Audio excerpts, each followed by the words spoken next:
Hello, in today's adventure, we're going to be looking at the Finnish 2022 body horror film called Hatching.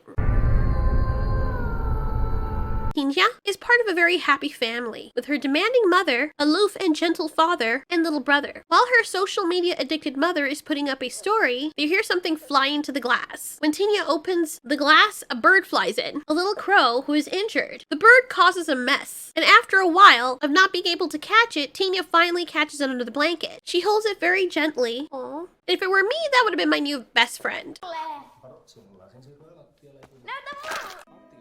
Okay. Her mom tells her to throw it in the garbage. It's very clear that the bird is dead. However, as Tina walks away, the bird does one of those twitch things, which makes no sense, and there goes the title. Tina meets a new neighbor. And honestly, as soon as I saw the dog, I had to go up and look if the dog dies. You guys knew there were going to be spoilers for this, and yes, the dog does die. But at least they don't show it happening. Tina really likes this girl and wants to be friends. Tina's mother, who used to be a figure skater, is very demanding on her and expects true perfection. Matthias is jealous of his sister because of this. She wants perfection because on her social media page, she wants everyone to see how happy they are. Newsflash, they're not. That night, Tina is awakened by a weird noise. She goes out to the forest behind her home and hears something screeching. Surprisingly, it's the crow that her mother killed. I don't know why that crow looks so real. Were animals harmed in the making of this film? Because that crow looks like it's either on drugs or someone really snapped its neck for real.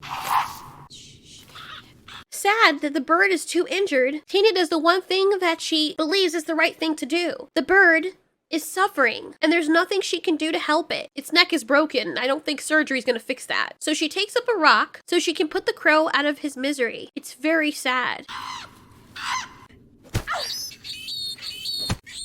Okay, that part was kind of dark, because she hit it hard enough that its head should have caved in. And it just would not die for some reason. I don't know why. I don't know what's going on with that forest. So clearly something is going on there that, you know, the bird's not real. The bird's not real. It's an animatronic. A very well done animatronic. Yeah, right? So the only way she can properly dispose of the bird is to literally crush its head so it's unrecognizable. And there's some haunting music as she discovers an egg that she takes home to take care of. She hides it behind her pillow. We're made to believe that the egg is actually the crow's baby, and the crow crawled all the way from the garbage disposal with a broken neck to go back to her nest. But that egg is pretty large for a crow egg. It's almost as big as the bird itself, but who knows? Tina is a gymnast, and her coach tells her she needs to keep trying. She can't make her landings properly, and she feels upset. Her mother pushes her so hard, and she has to be perfect if she wants to be eligible to participate in the upcoming competition. When Tina's gym mates invite her places, she turns them down. Apparently something they expected. Tina has no time for friends, and she is running and training hard all the way home. When she goes inside, she sees her mom getting intimate with a man that's fixing her light. He comes down as a very handsome man who starts kissing her mother inappropriately, and then she pretends like nothing happened, like a freaking psychopath. Wow. The mother introduces the guy as Tero. Later, the mother comes in, and she's like, you know, adults have special friends sometimes. I know you saw us, but Tero makes me happy, and it's our secret as girls, okay?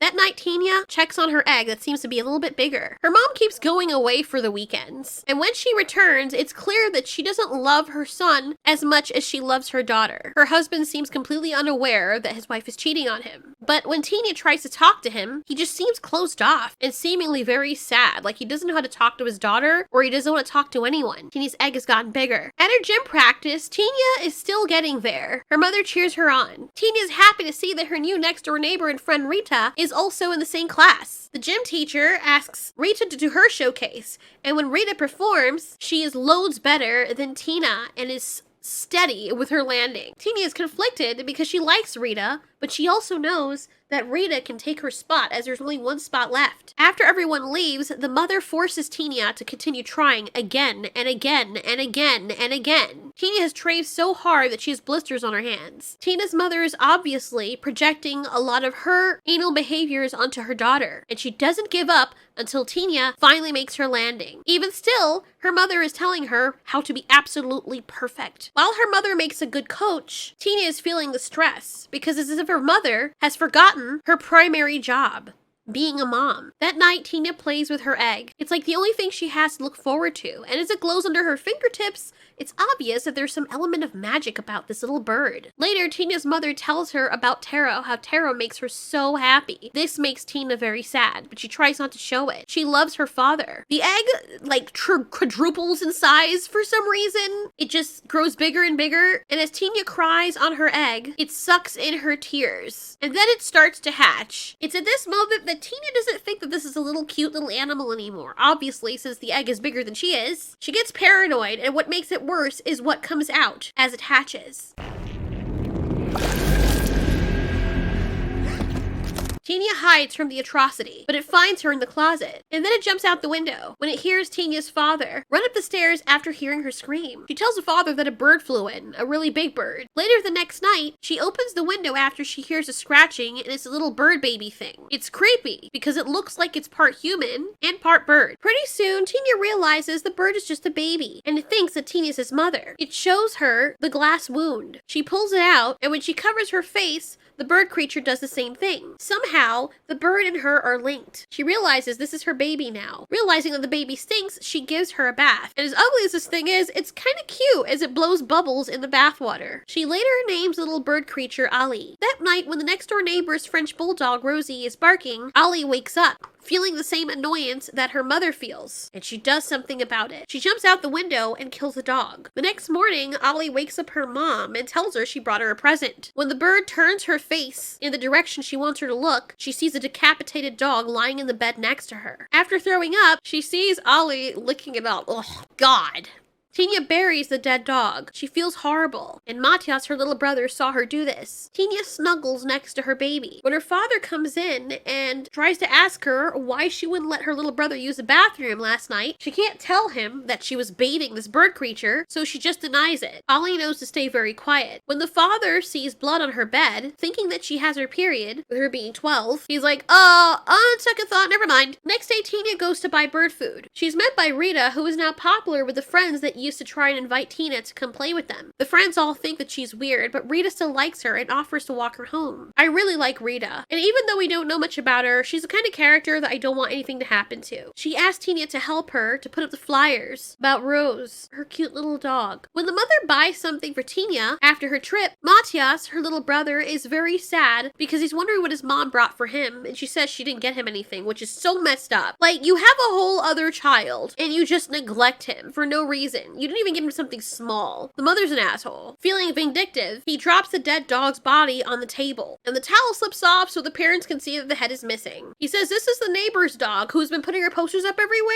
Yeah, Tina buried it, bro. She killed it. Tina's nervous at first, but the mother's like, you're lying, you little shithead. Go to your room. Matthias is showing her the evidence, and she still refuses to even punish Tina. Feeling angry and frustrated and jealous of his sister, he pushes her down. And as Tina feels angry towards him, Matthias hears something in her room and sees a shadow of the creature go by. He bravely goes in and is confronted by the creature who stalks him as Tina has some kind of seizure. When her mom slaps her out of it, the connection is broken and the bird goes back under the bed. Tina goes back in her room and screams at Ollie that she can't do that. When the mother asks who she's talking to, and Tina lies, the mother looks under the bed and sees nothing. She looks in the wardrobe and is angry because she finds a torn up shirt, the very one that the mother had made or bought for her daughter for the competition. Turns out Ollie was smart enough to hide in the roof of the wardrobe. She has to lock Ollie in there when she's not there. She eats seeds from the bird food store and throws them up in her hand because that's the only way Ollie will eat them. Ollie is the only good thing she has in her life right now. As she's petting Ollie as Ollie is eating, she notices that Ollie is growing long blonde strands of hair, just like she has. That night after Tina puts a dress on Ollie, since Ollie's cold, Ollie sneaks out and Matthias sees that it's not Tina, it's something else. Or maybe Tina turns into a monster. Ollie is curious about Tina's sleeping mother, feeling the same love for her that Tina does. The mother, finding slime on her leg, wakes up realizing there's someone probably in the house. She almost killed her freaking child. As time goes on, Ollie looks more human. She has a full head of hair, and she is told by Tina that she looks very beautiful. At gym practice, the mother is still upset because Rita is better than her daughter. She reprimands her daughter for this. After practice, the mother offers Rita a ride, but she says she likes walking home. And because her mother seems to be so hard on her, Tina is very jealous of Rita. As Rita is walking home, Allie escaped from the wardrobe, feeling her mother's anguish and jealousy, and she attacks Rita. When Tina goes home, she sees that Allie has shed her beak. The next morning, the mother praises her that she's lost weight. She was already really skinny before. Her mother praises her for this, which is honestly not healthy at all. Then comes the most awkward and sad scene of the entire movie. Right in front of the father, the mother says, "We're gonna go to Taro's house, just you and me."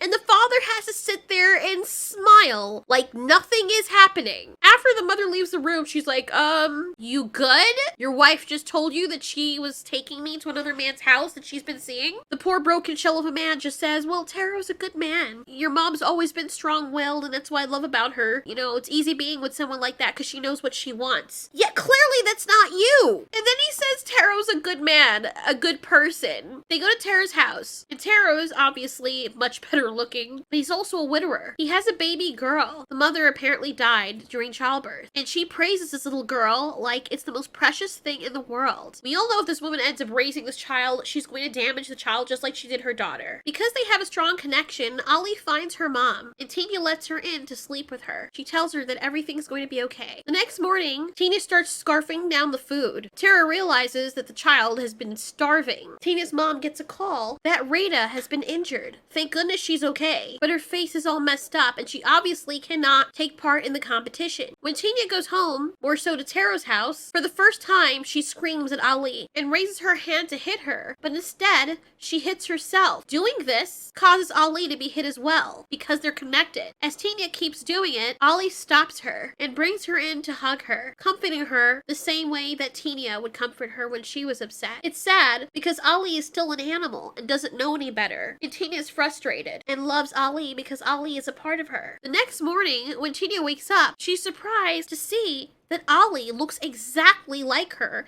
and has grown a mouth. Taro is very nice to Tina, and when she makes a mistake and can't land properly, Taro laughs and asks if she's okay. But Tina says, "Don't worry, I'll do it again. I'll get it perfect." Tara feels bad realizing that her mother has pushed her so hard. He tells her he knows that this is very important for her mom and asks if she even likes gymnastics. To make her feel better, he shows her his cartwheel, and she sees him falling down and failing as well, so she doesn't feel so bad. Then they both hear a weird cry. Tara hears Tina vomiting. She's feeding Ollie, but he doesn't know this. When he tries to burst through the door, he sees what looks like Tina on the floor drinking out of a bowl. Ollie screams and charges for him, closing the door, causing his hand to get stuck and broken. Never would it have entered his mind that this was a second Tina. Tina apologizes for her behavior even though it wasn't her, but her main thing is to keep Ollie safe and a secret. Tara accepts her apology and keeps what happened a secret, realizing that the girl needs help. Vaan keskittymisestä kiinni.